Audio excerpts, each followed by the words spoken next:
பொன்னிலம் மாதர் ஆசை பொருந்தினர் பொருந்தார் உள்ளம் தன்னில் அந்தரத்தில் ஜீவ சாட்சி மாத்திரமாய் நிற்கும் எந்நிலங்களிலும் மிக்க எழுநிலம் அவற்றின் மேலாம் நன்னிலம் மருவும் ஏக நாயகன் பதங்கள் போற்றி ஈன்று அழித்து அழிக்கும் செய்கைக்கு ஏதுவாய் அயனாய் மாலாய் ஆன்ற ஈசனுமாய் தானே அனந்த மூர்த்தியுமாய் நிற்கும் பூன்ற முத்தனுமாய் இன்ப புணரி ஆதவனாய் நாளும் தோன்றிய விமல போத சுரூபத்தை பணிகின்றேனே எவருடைய அருளால் யானே எங்குமாம் பிரம்மம் என்பால் கவருடைய புவனம் எல்லாம் கற்பிதம் என்று அறிந்து சுவருடை வெளிபோல் யான் என் சுரூப சுபாவமானேன் அவருடைய பத்மபாதம் அனுதினமும் பணிகின்றேனே என்னுடைய மனம் புத்தி இந்திய சரீரம் எல்லாம் என்னுடைய அறிவினாலே இரவிமுன் இவமே ஆக்கி என்னுடைய நீயும் நானும் ஏகம் என்று ஐக்கியம் செய்ய என்னுடைய குருவாய் தோன்றும் ஈசனை இறைஞ்சினேனே அந்தமும் நடுவும் இன்றி ஆதியும் இன்றி வான் போல் சந்ததம் ஒளிரும் ஞான சத்குரு பாதம் போற்றி பந்தமும் வீடும் காட்ட பரந்தநூல் பார்க்க மாட்டா அந்தரும் உணரும் மாறு வத்து தத்துவம் சொல்லுவேனே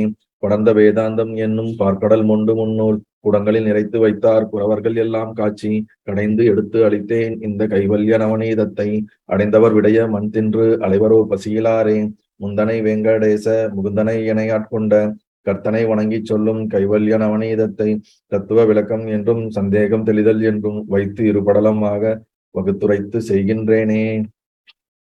நல்லது. என்னைத்தான் சடனா உள்ளத்து எண்ணியோ சொன்னீரையா, தன்னைத்தான் அறியா மாந்தர் தரணியில் ஒருவர் உண்டோ, பின்னைத்தான் அவர்கள் எல்லாம் பிறந்து இறந்து உழலுவானேன், நின்னைத்தான் நம்பினேனற்கு நிர்ணயம் அருள்வீரே. என்னைத்தான் சடனா உள்ளத்து எண்ணியோ சொன்னீரையா, தன்னைத்தான் அறியா மாந்தர் தரணியில் ஒருவர் உண்டோ, பின்னைத்தான் அவர்கள் எல்லாம் பிறந்து இறந்து உழலுவானேன், நின்னைத்தான் நம்பினேற்கு நிர்ணயம் அருளுவீரே.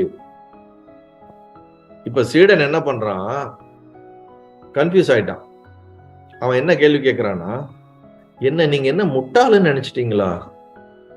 என்னைத்தான் சடனா உள்ளத்து எண்ணியோ சொன்னீர் ஐயா, என்ன புத்திசாலி அற்றவன் நினைத்து விட்டீர்களா குருவே? என்னை முட்டாள் என்று நினைத்து விட்டீர்களா குருவே? எனக்கு எதுவும் தெரியாது என்று நினைத்து விட்டீர்களா குருவே? என்ன ஜடம்னு நினைச்சிட்டீங்களா? என்னைத்தான் சடனா உள்ளத்துன்னு என்ன ஜடம்னு நினைச்சிட்டீங்களா? எனக்கு ஏபிசிடி தெரியாதுன்னு நினைச்சிட்டீங்களா? அடுத்த லைன் என்ன சொல்றான்? தன்னைத்தான் அறியா மாந்தர் தரணியில் ஒருவர் உண்டோ. தன்னைத்தான் தெரியாதவங்க யாரா அந்த உலகத்துல இருப்பாங்களா? என்னங்க நீங்க சொல்றீங்க? அவனுக்கு தெரியாம எவனா இந்த உலகத்துல இருக்க முடியுமா?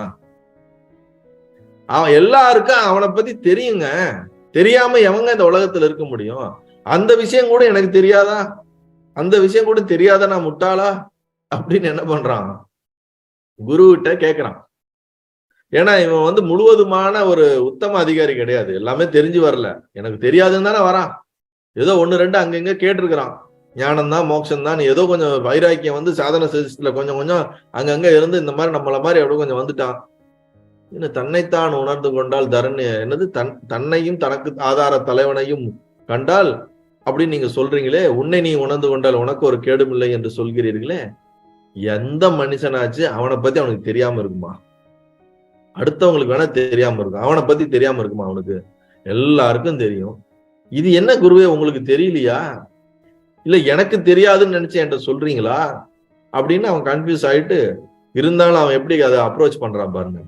பின்னைத்தான் அவர்கள் எல்லாம் இறந்து உழலுவானேன். கரெக்ட் தான், யாருமே அவங்கள பத்தி அவங்களுக்கு தெரியாம இருக்காது. ஆனா அப்படி தெரிஞ்சிருந்தும் இந்த பிறப்பு இறப்புங்கிற அந்த சுழற்சியில மாட்டி மாட்டி உழண்டு துக்கப்பட்டுக்கிட்டே இருக்கிறாங்களே, அவங்கள பத்தி அவங்களுக்கு தெரியாமன்னு இல்ல, அப்படி அவங்களுக்கு தெரிஞ்சிருந்தாலும் பின்னைத்தான் அவர்கள் எல்லாம் திருப்பி எதுக்கு தெரிஞ்சும் ஏன் திருப்பி இந்த பிறந்து இறந்து இந்த சுழற்சியில மாட்டிக்கிட்டு துக்கப்பட்டு இந்த வாழ்க்கைய வாழ்றாங்க அப்படின்னு யோசிக்கும் போது பதில் தெரியல. இல்ல எனக்கு புரியல. நின்னைத்தான் நம்பினேற்கு நிர்ணயம் அறிவீர. அதனால எனக்கு கன்ஃபியூஸ்டா தான் இருக்குது. நீங்க சொல்றது எனக்கு புரியல. ஆனா அவங்கள அறியாத ஆள் யாரும் இருக்க மாட்டாங்க. ஏன்னா நீங்க முட்டாளுன்னு நினைச்சிட்டீங்களா என்னன்னு தெரியல. ஆனா பிறந்து இழந்த ஒரு துக்கத்துல மாட்டிக்கிட்டே இருக்கிறாங்க. அதனால எனக்கு சரியா புரியல. நீங்களே சொல்லிடுங்களேன், நீங்க என்ன சொல்ல வரீங்கன்னு எனக்கு கன்ஃபியூஸ்டா இருக்குது. நீங்களே சொல்லிடுங்க குருவேன். திருப்பி என்ன பண்றான்? குருவிட்ட அருள் கேட்கிறான். என் குருநாதரே, அடியேனே மூடனாக திருவுள்ளத்தில் எண்ணீரோ, உன்னை அறிந்தால் உனக்கு கேடில்லை என்று சொன்னீர்கள். தம்மையே தாம் அறியாதர் என்ற அறியாத மானிடர் உலகில் எவரேனும் ஒருவர் உள்ளரே.